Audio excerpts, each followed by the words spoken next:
Grant Waterman here with another K1 legend. In fact, a super legend, Semmy Schilt. Hi Grant, hi. Nice to be with you again. And we've worked together now for 2.5 years. Yeah, something like that, yeah. And I haven't got to know you at all. It's good, eh? So today, hopefully, we can delve into the real Semmy Schilt. Yeah. Now, let's just discuss why we're here this week.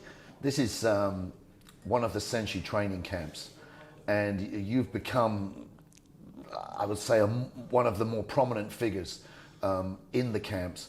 So every time Senshi has a gala, we have a training camp where sometimes there's like 1,000, 1,500 students who come to train karate and kickboxing, and they train with maybe 7 or 8 of the K1 legends. This particular camp is an invitational, where we have a lot of the heavyweights and guys who fought on Senshi before. Yeah. And there's yourself, Ernesto Hust and Jan Sukuk training these guys. And it's a bit more intimate.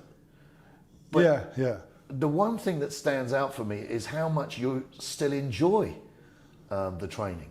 I mean, you're such a happy guy anyway, until you cross the line. Yeah, that's true. but you still have such a passion. Yes, of course. I think this is for me the first time the invitational camp. Earlier they had already the lighter weights, you know, with Andy and with Albert. Yep, and I think we make a good team.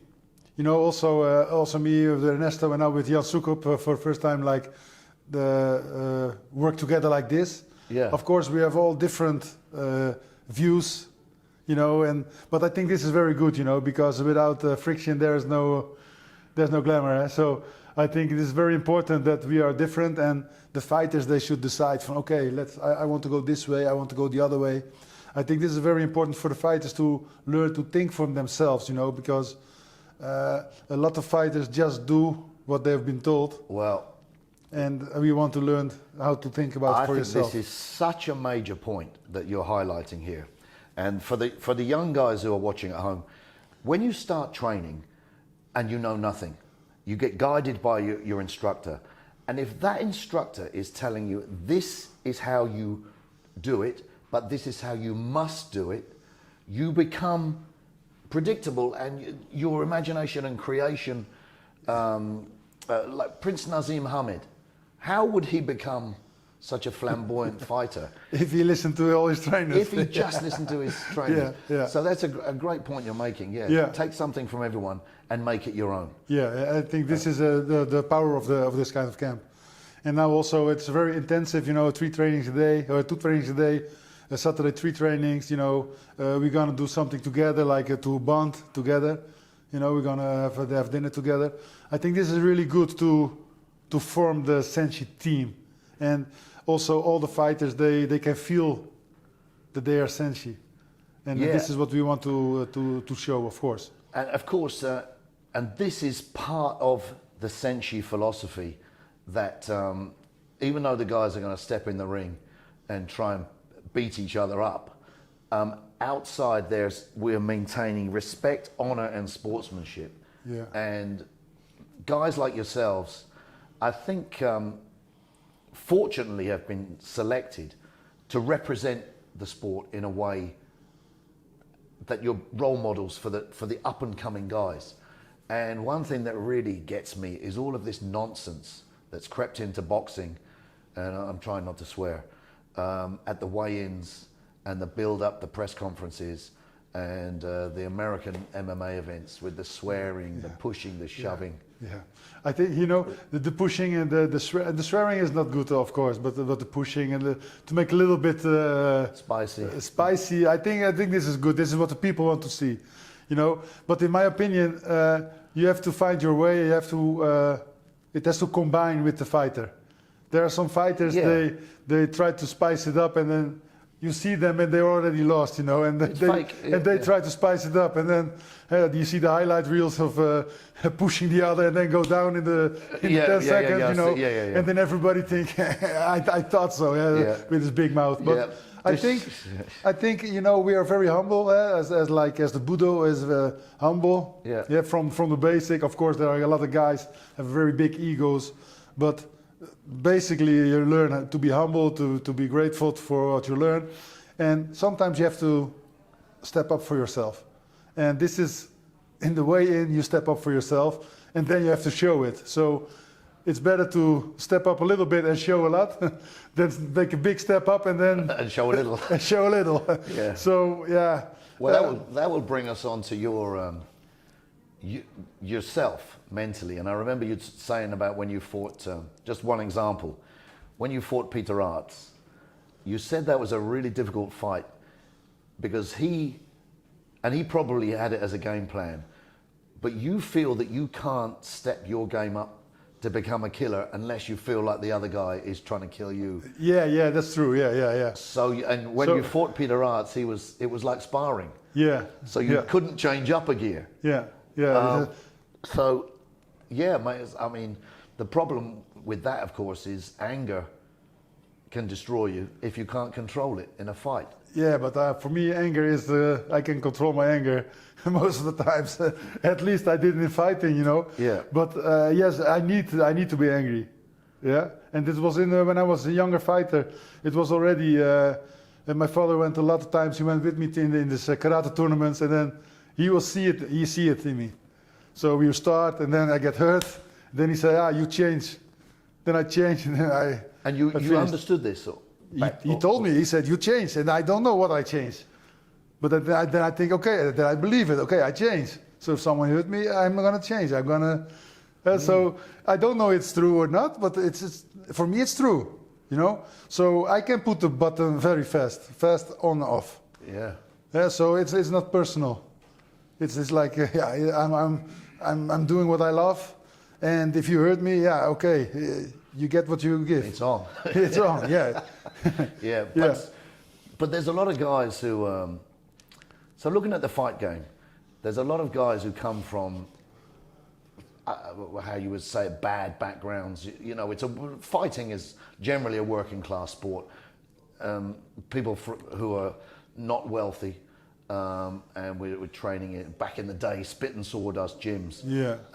And a lot of guys will describe a childhood where they were beaten or something, and then this became their way of channeling their anger.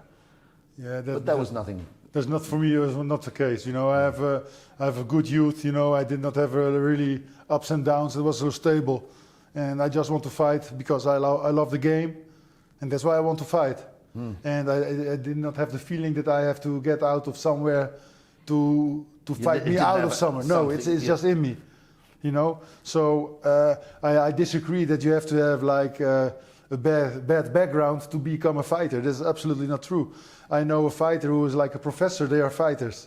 Yeah. So it's also in which area you are in, and also how do you look at yourself? You know, I don't see myself as only like muscles who wants to fight. No, I want to be an intelligent fighter, and this is also what I want to tell the fighters from now. You know, try to be intelligent, try to think about what you're doing and why you're doing the things, because it falls and breaks with this. You know, if you do make a good decision, it doesn't matter how the road is going, but you have to follow your decision. And I want to be a fighter.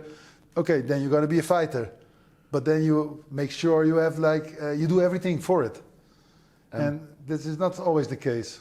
And maybe I mean, television and social media, we can blame them a lot for glamorizing the bad boys of the fight game, because, like you say, that's probly a minority, the guys who are gangsters and get locked up, etc. Yeah, and that's the minority, but that's the juicy. That's the thing what people want to read and want to confirm their thoughts about fighting. Yeah. So.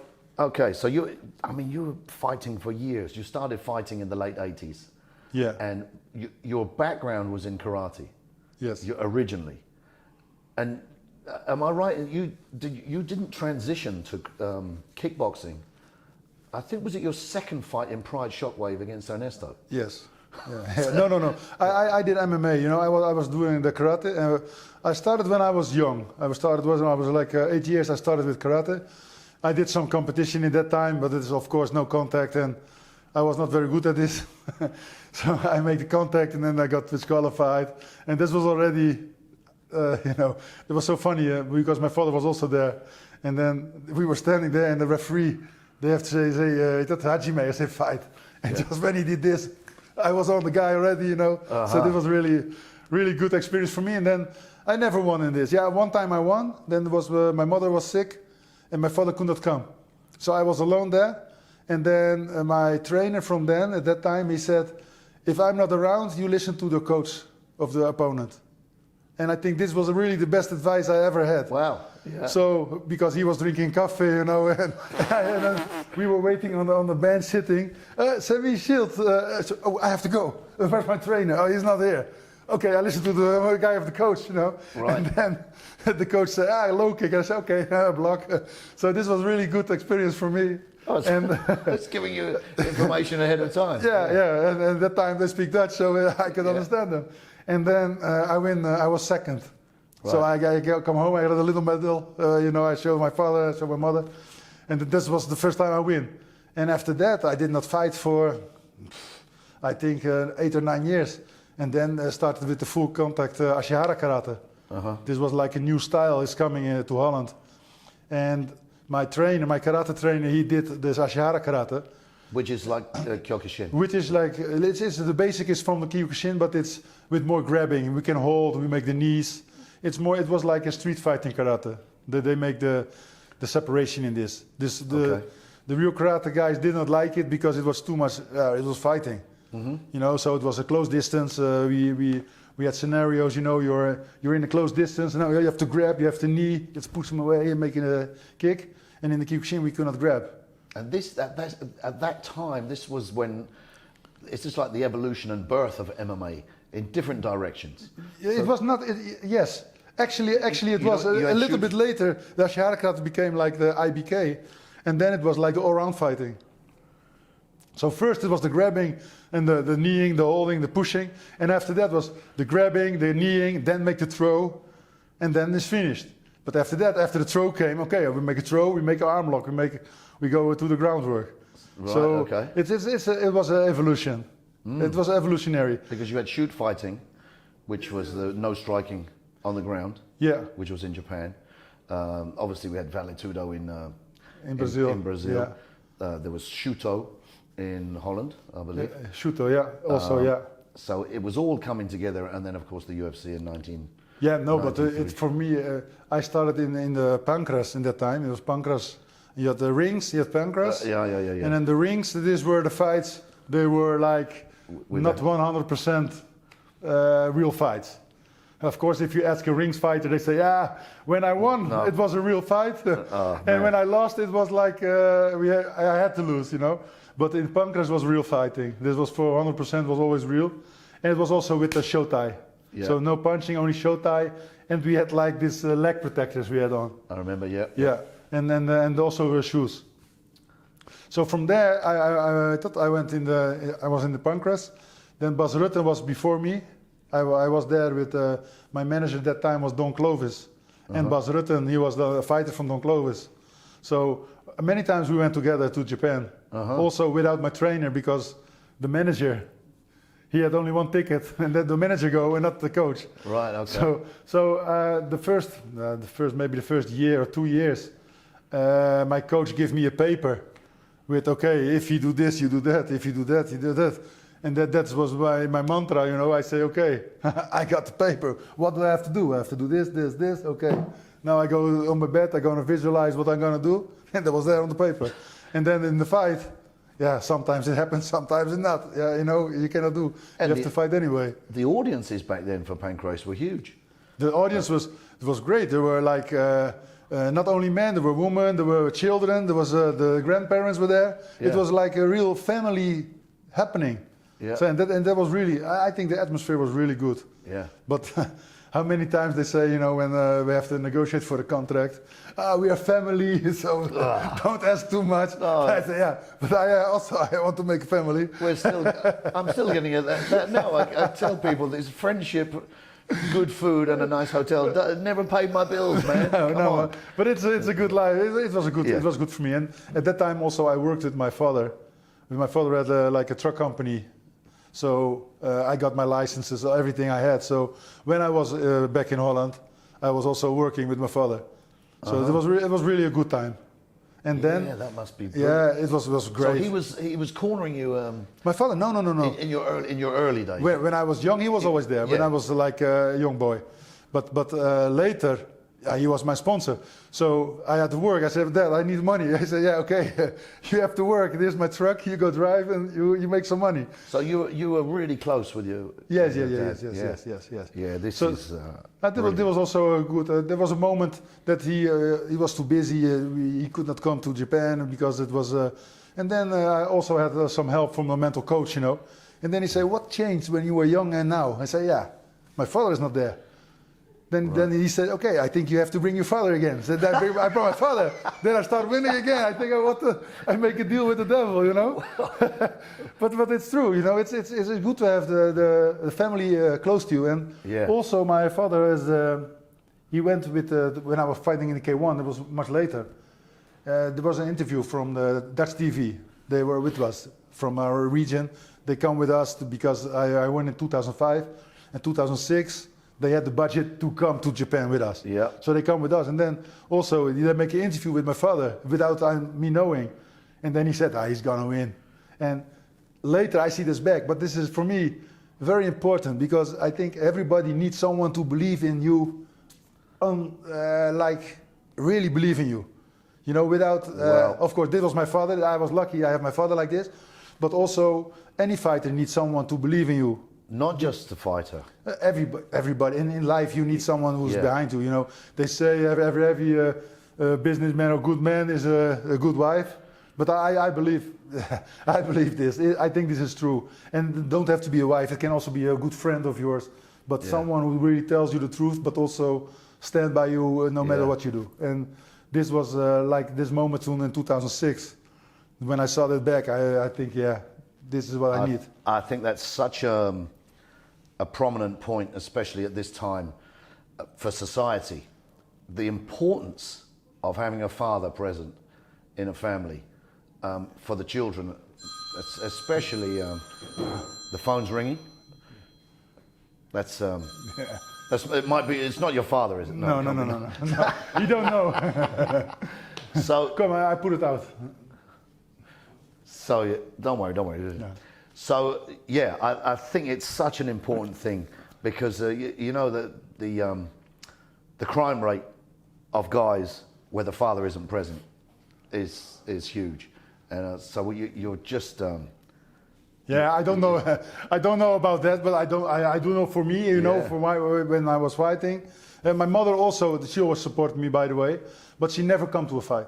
She never wanted to see it. She only wanted to see it in later on the video or on TV.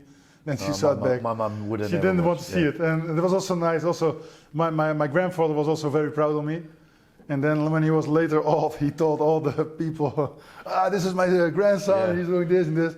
That was nice. But he also never went to a fight. And I was with John Blooming. It was like he brought like the kickboxing karate into Holland. And one time I was with John Blooming. We went to this tournament for Debunking. And then he brought me to the airport. But it was not for me. It was because he wanted to meet John Blooming. So this was really, okay. I said, okay, I know my place again. But it was nice. I'm getting jealous. I know I didn't have any grandparents or a father. So anyway, but it really is wholesome to hear stories like that. So you won 4 Grand Prix, K1 actually Grand Prix. 5. 5? Yeah, because after K1 finished, I had already 4 K1s I won. And then there was the 5th one was the Glory tournament. And the Glory tournament was even bigger. It was like 16-man tournament. So it was 4 fights in the night. Okay, that so was 4 Grand Prix. Okay, so 4 K1s and then one Glory Grand Prix. Glory. So but like the real Grand Prix, not like they do now with the 2 fights in the night. It was 4 fights. Yeah. So it's different. So, okay, wow. So so we better not tell Ernesto. Because that you've no, but but he know. But it's it's not K1, so it doesn't count. Exactly. I know what he's going to say. But actually, with the first time when the Glory started, it was the old K1. Well, the old K1 fighters were in the glory, and some new fighters, of course. Yeah, sure. But this was the selection. Yeah, and obviously people are going to question the fact that your size, 2 meters 12. You weren't the biggest fighter. There was. Yeah, well, Hongman Choi was there. Hongman Choi was 2 meters 20 or something. 220. You had Montaña Silva. He was big. There's Jan Noortje was also a big fighter. But Bjorn Brechi was a big fighter. But they're different animals. They didn't have the agility or the cardio that you had. Yeah, I don't know. I think look like the UFC also had in the first. It was like the heavyweight was like all weights, and then they cut it to 120. That's right. Yeah. So that must have a reason, of course, because they want to see trained athletes. And the bad thing for the K1 time for my opponents was I liked training. I loved training. I had a good stamina. Yeah. And they could not win on my stamina. From never wearing you down. Yeah. Never. So and then I learned to use my technique. You know, the first time I used my front kick was in the UFC actually. I used it against the Pete Williams. I make the front kick. And then I think, hey, wait, this is a good kick. Because the first UFC I fought, I make a low kick. Then we said, we cannot make a low kick. We cannot make a low kick. And then I know, you know, when you want to coach someone, you don't tell them what they can't do. Because I step in the ring, the first thing I do, I give them a low kick. Go a low kick, yeah. And then I got grabbed, and then we go to the ground, and then eventually I ended up in the armbar. So it was a little shit for me. But the second time it was like a front kick. I make a front kick and he bounced off his liver. But he go down on this, Pete Williams. And then I think, okay, maybe I can use it more in the, I can use it more. And then came the K1 and I could perfectionize my front kick. Yeah, that's, I mean, it's a strange looking sort of combination. This front kick followed by the jab. Yeah, with your range, but it's but very effective.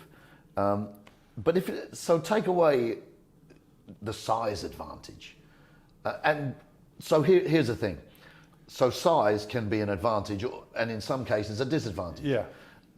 In MMA it was actually a disadvantage at some points because I did not use it in the ground fight. You cannot use your size as good. If someone's smaller, there's a smaller ligaments is more difficult to break. Yeah. If you got a long stick, it's more easy to break. Yeah. So that's maybe the disadvantage, but I think I use my advantage, of course. And they try to close the distance, and I can keep the distance. And also, my work rate was very high. As for a heavyweight, but also for my size. And that's why I don't understand why younger fighters. If I do 3 minutes, I do 3 minutes of punching. I don't need to hit 3 minutes, but I need to do it. Then they cannot reach me. So if you keep working, they cannot come to you. But then you're getting sorry for yourself. You say, oh, I'm so tired and I don't want to punch anymore. And he does do anything. You know, they said to me sometimes, then I finish the fight, they say, you didn't give him a chance. I say, what? I'm not in the ring to give you a chance. You know, I'm here for me. And you're in the ring and you're my opponent. And why are you there? You didn't give him a chance to hit you. Yeah. So, but this is, you have to take your chance. You have to take your fight. Yeah, you step in the ring to start to fight, not to defend yourself or to wait for the counter moment. Why? Yeah, well, I've watched you when you're sparring with the guys and that, and you're just moving all the time. Like, yeah, I don't stand still. No. Yeah. I'm a sitting duck. I'm standing here. I'm too tall. I'm too slow. So it's better that I decide what the pace is. Yeah, but most huge guys are going to wait. And do this slow lumbering kind of stuff. And like you say, it's because of the gas tank.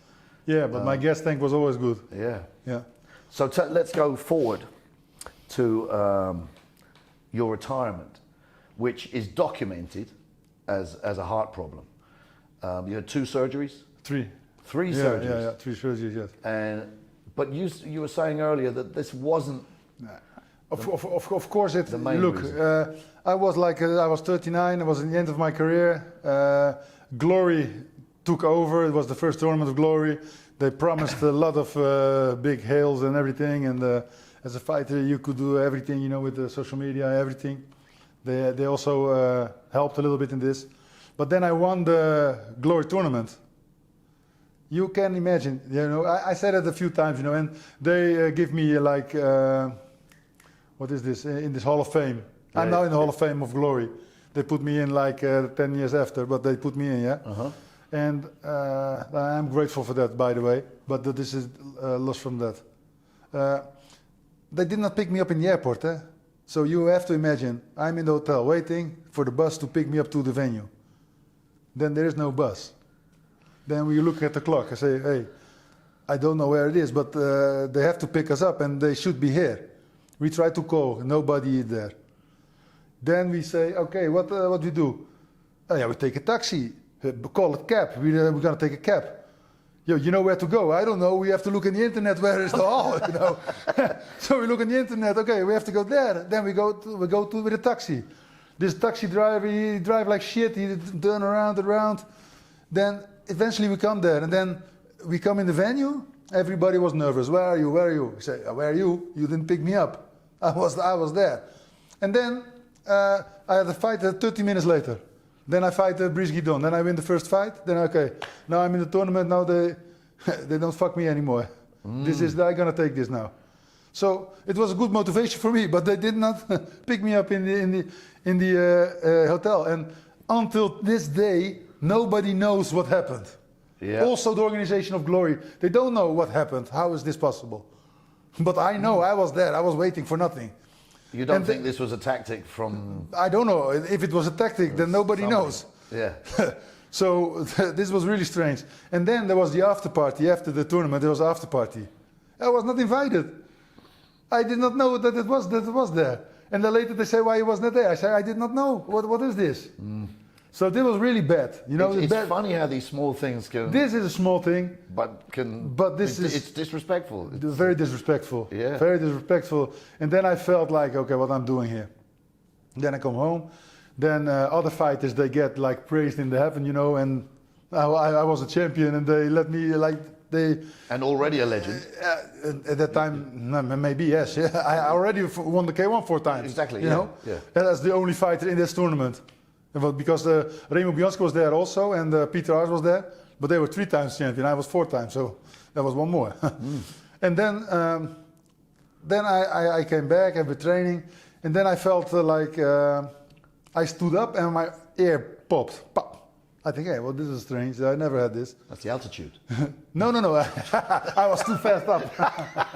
No. But then I checked my wrist. I checked my wrist. I said, hey, it's not regular.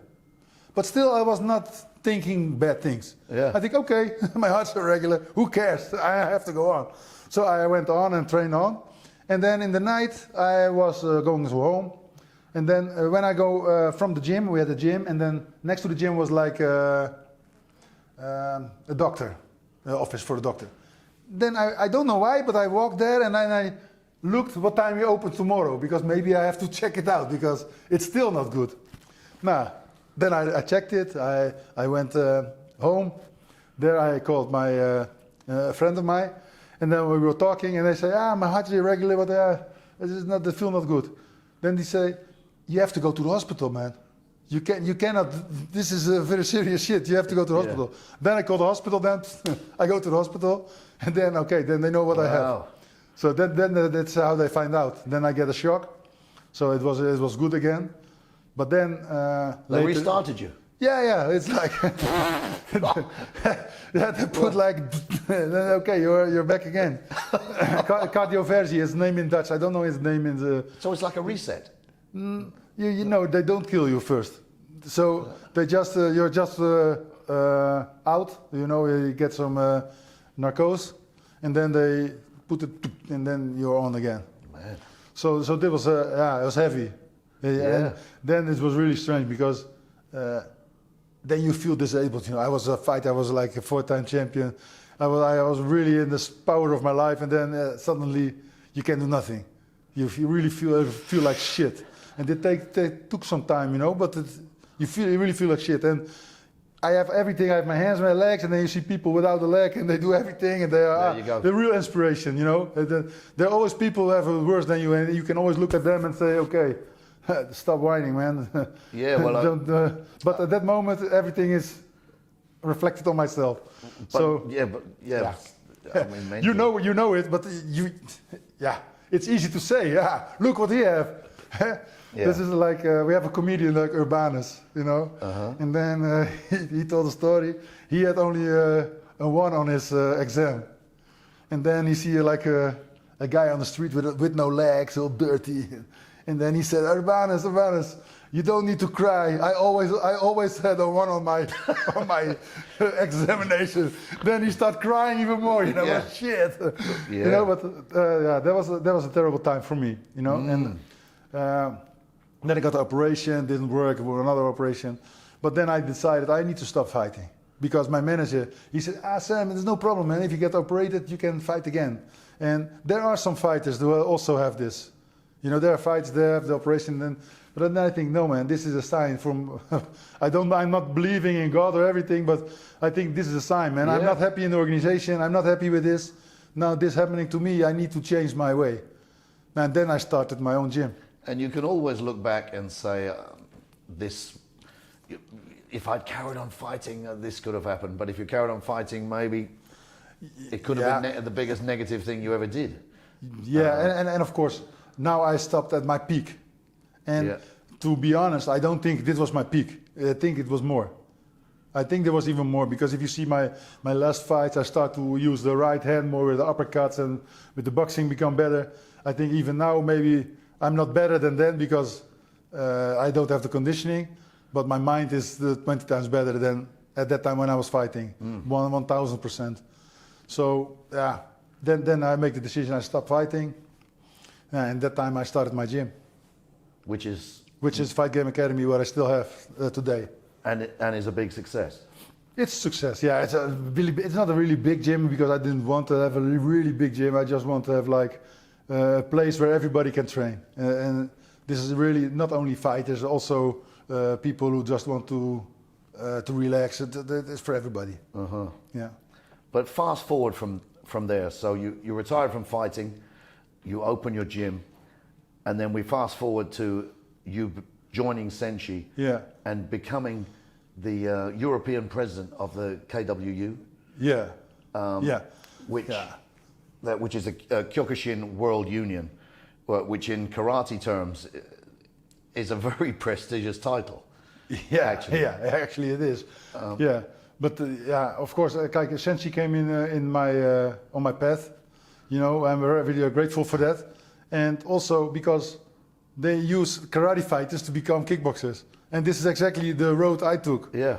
So that's why I think it's really combining very good with me, and also with the philosophy of the stand-up fighting of the karate fighters transforming to kickboxers, and this is what I really like. And of course this Kyokushin, but in the Kyokushin, I did not do so much Kyokushin. You know, there are much more Shions. They do more like the kata and all these things. But for me it's about fighting, and it's about to be effective. But you're labeled as Shihan Semmy Schilt. Yes, I am Shihan. I got my 9th dan from John Blooming when I was there like a seminar, and he gave me the 9th dan.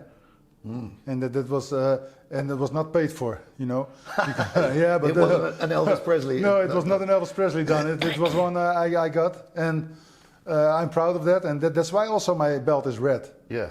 Because it was given to me. And John Blooming had always like a red belt, so that's why my belt is red. Yeah. And then people don't understand it, but this is what it is. And he gave me a big responsibility with this also. Yeah. So anybody questioning, he is the real deal. Yeah. But so you become the president of the Kyokushin World Union.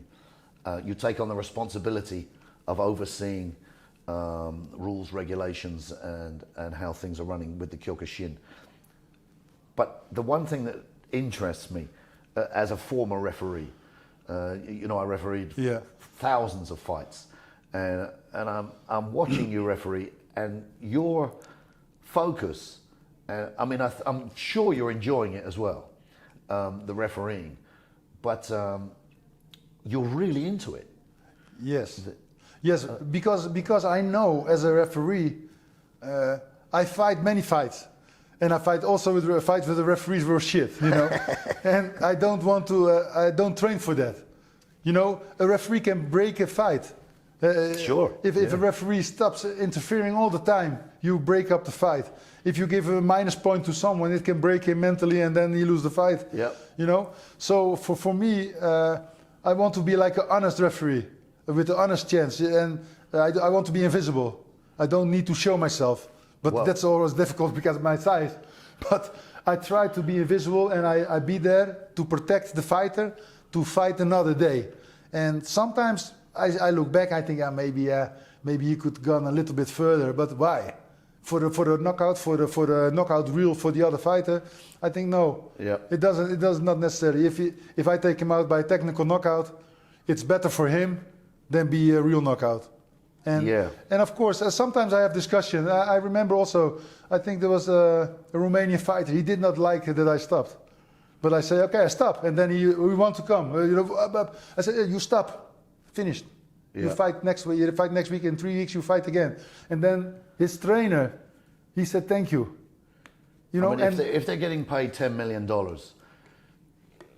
yeah, maybe we can. But you still don't want to let them get brain damage. No, you know where the fight's going, and sometimes somebody's almost on the verge of getting knocked out. And then it's very rare. Very rare. It's very rare they come back. Yeah. I know in the time for Pride, you know, when I fight it in Pride, and also in the K1, also they also make some decisions. Sometimes they think, holy shit, man, how can they make the decision? This is not good for the fighter. And actually, most of the promoters don't care about the fighters. They don't. They only care about the views and about the money they make. And I'm a referee, and I don't want this. So I'm there for the fighter. I'm there to protect them. I want them to feel safe in an unsafe environment, but I'm there for them. Yeah. And this is my mission. And if they start saying you cannot interfere, then it's maybe better I'm not a referee. But I think there's two factors here. One is something you hit on there, which I tell referees as well. And some of them want to be, a lot of referees nowadays, they want to be on camera as much as the fighters. But as a referee, less is more. Yeah, I think so, yeah.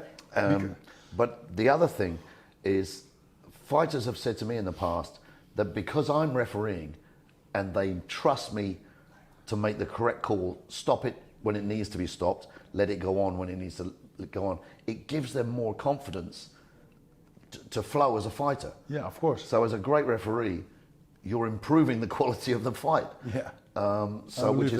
Which is great.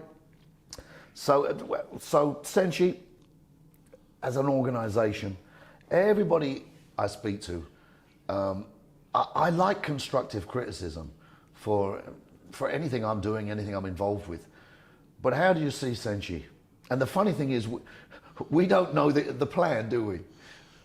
There are many plans. There are many plans, but I see Senshi really as one of the one of the best, the fastest growing platforms. And this is not only like in the fights, but also in the underlayment.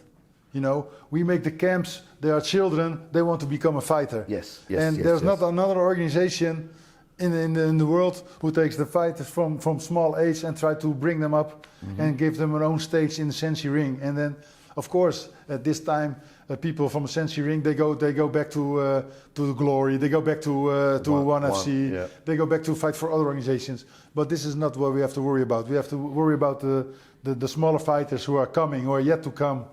And they become a Senshi fighter. And from there on, if that is the moment is there, then we're going to be a very strong organization, and maybe the strongest organization. But we are not on this moment. We're not on the level yet. I think one issue we have, maybe because we're in the Balkans, in Bulgaria, and I mean if I ask people from England where Bulgaria is, they don't even know. You know. Yeah. But do you think that's a sticking point for marketing and for global recognition? I don't think so. I don't think that's a problem. I think Varna is good accessible. Sofia is good accessible. I think this is okay. Of course, if you have like maybe Berlin or maybe Moscow or maybe another big European city, Paris or something, it can maybe go faster. But I think at this time, Bulgaria is the place to be. And also from the history, Bulgaria always had good fighters, also in the Kyokushin.